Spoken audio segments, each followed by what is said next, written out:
Jom ikut opah memasak ya. Jom kita tengok resepinya. Kentang direbus sampai masak ya. 2 biji bawang besar ya, dipotong. Bahan kisar ni bawang putih 4 biji, halia 1 inci, bawang besar tu setengah biji. Rempah kari ikan ya, 2 sudu makan. Ada cili kering 4 sekawan, halba campur dengan daun kari ya. Ditumis nanti.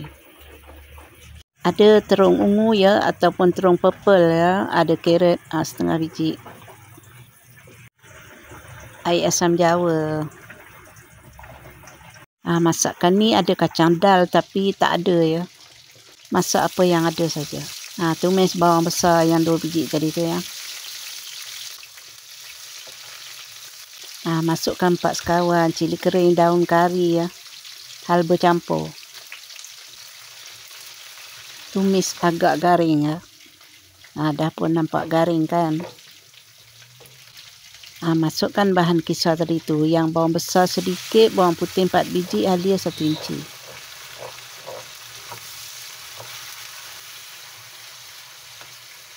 Rempah kari ikan ya. Masukkan.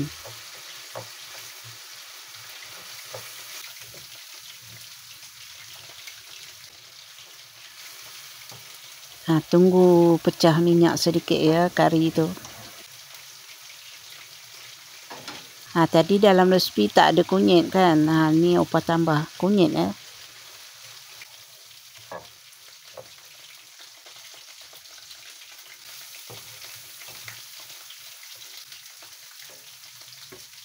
Rempah semua dah masak. Masukkan sayur tu ya. Carrot dengan terung ungu tu ya.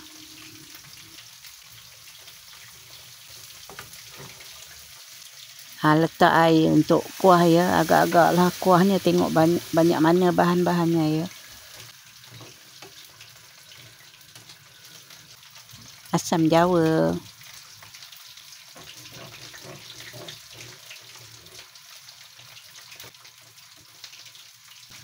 Tambah sedikit lagi air tu. Tunggu mendidih dan nak lembutkan carrot dengan terung tu ya. Dekat sebelah tu goreng ayam ya. Masukkan garam dengan perasa tadi tu. Ditutup ya.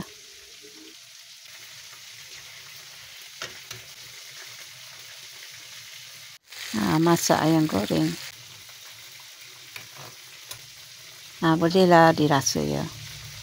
Rasanya kurang cukup, kita tambah garam ya. Last sekali masukkan ubi kentang yang dah direbus tu ya. Gaulkan sebati biar rata ya. Biar kuah dia dengan kentang tu sebati. Dah pun siap. Selamat mencuba ya. Jumpa di lain video. Okay, bye-bye. Walaupun tak ada kacang dal tapi tetap sedap ya. Ada sambal belacan ya. Assalamualaikum warahmatullahi wabarakatuh.